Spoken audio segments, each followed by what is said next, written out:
little bit of, I don't know if I'll call it rumors, but we've seen some articles floating around the interwebs out there. Some whisperings. Some what was that? Some whisper in the winds. That the Browns should make a play to try to trade for Aaron Donald.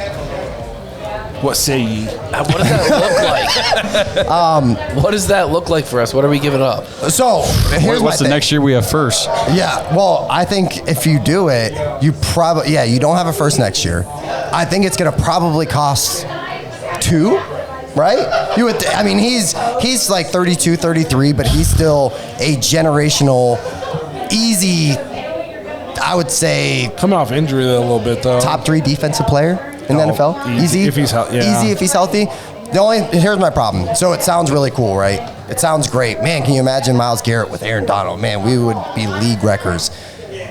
I think that there's not that much money for us, because if he comes here, we're gonna have to pay him $25 million. You'd have to sell him on like, listen, you guys had your window in LA. If you're trying to get in, we're hopefully coming into ours. Right. So if you're looking to stay in that championship window, come here, be willing to work with us. Yeah. Because again, we just talked about cap casualties. Yep. You're going to add another huge one. First ballot Hall of Famer. He's not coming for free.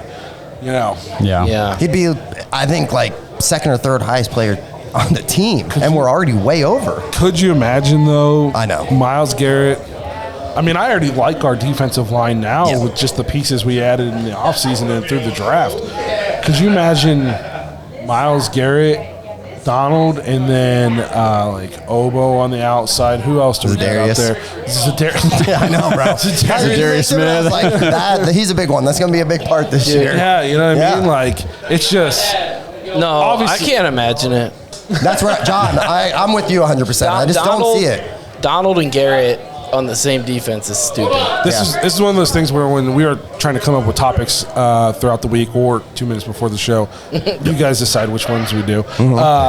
Justin said, well, there's been talk about this, and I was like, it's one. That would be amazing. Yeah, I would do anything for that, but it's not real. I just don't see any world in which it happens. Not real life. But we had to address it because it was on the interwebs. Correct. Multiple times. Yeah.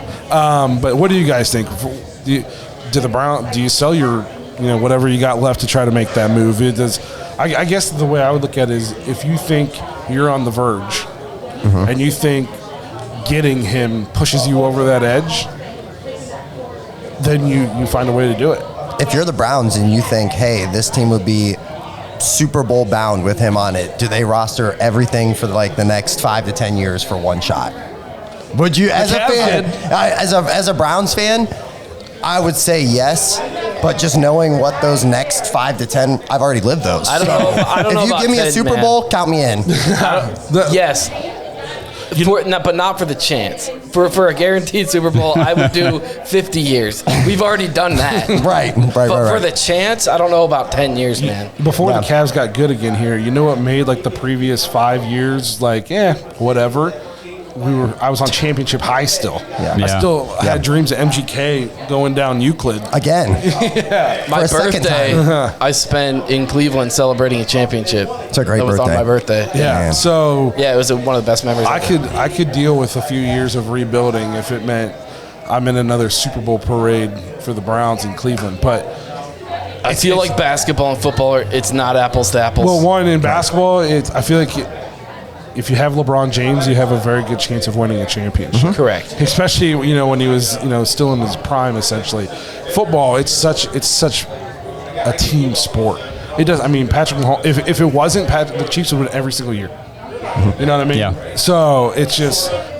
So the Aaron Donald thing, though, did you guys actually go read any of the stuff that was written about it? Okay, so what I was seeing was it was just basically the same type of article over and over. It was like, here, these 3 teams could use Aaron Donald. It's like, well, no kidding. Yep. Or these 5 teams. Who couldn't? Aaron Donald could fit these 5 teams. And then the Browns paragraph was usually like, could you imagine him pairing up with Myles Garrett? It would be, great for they could make a championship run. They would make them contenders. And then it was on to the next team. I'm like, you didn't talk about what we'd have to give up, what we'd have to pay him, what our cap situation's like. Which would all be bad. The it was a topic for a topic. I imagine to get him, we'd have to like put our hands over a golden chalice with like an old dagger and Cut our hands. Put our blood and drink it? Yeah, like, okay. that's I'm the not only doing way- that. No. I'm not doing that. I'm not drinking your blood. I'll do a lot No of way. things for the Browns. I'm not doing that. That ain't one of It them. tastes like Wow. fryer oil. So the other thing too about Aaron Donald, I don't know if you guys feel about this, but like I feel like he's really, really close to just kind of stepping away too. He's been that way for a few seasons. They won that Super Bowl, and I thought like that was going to be it for him. So like, if you're the Browns, how invested are you really going to be if you trade for a guy that could literally just go, yeah, I want to retire? That's I don't the think I Jets. want. Yeah, They did it for Aaron Rodgers. yeah. Yeah. I mean, So, but no, I just wanted to address it because, like I said, there's been some things on the internet about it. And what do you guys think? Do we sell our souls? Do we try to make it happen? Is it feasible? Obviously, clearly, we don't think it's feasible. And I personally think that Andrew Berry's put enough talent on this team. Like, there's no more excuses. I don't think there's any more holes. Like, it's there. Thanks for listening to another episode of the Dawgs Podcast. Make sure you subscribe on YouTube and follow us on Twitter at the Dawgs Podcast. Get your thoughts on the show at thedawgspodcast.com.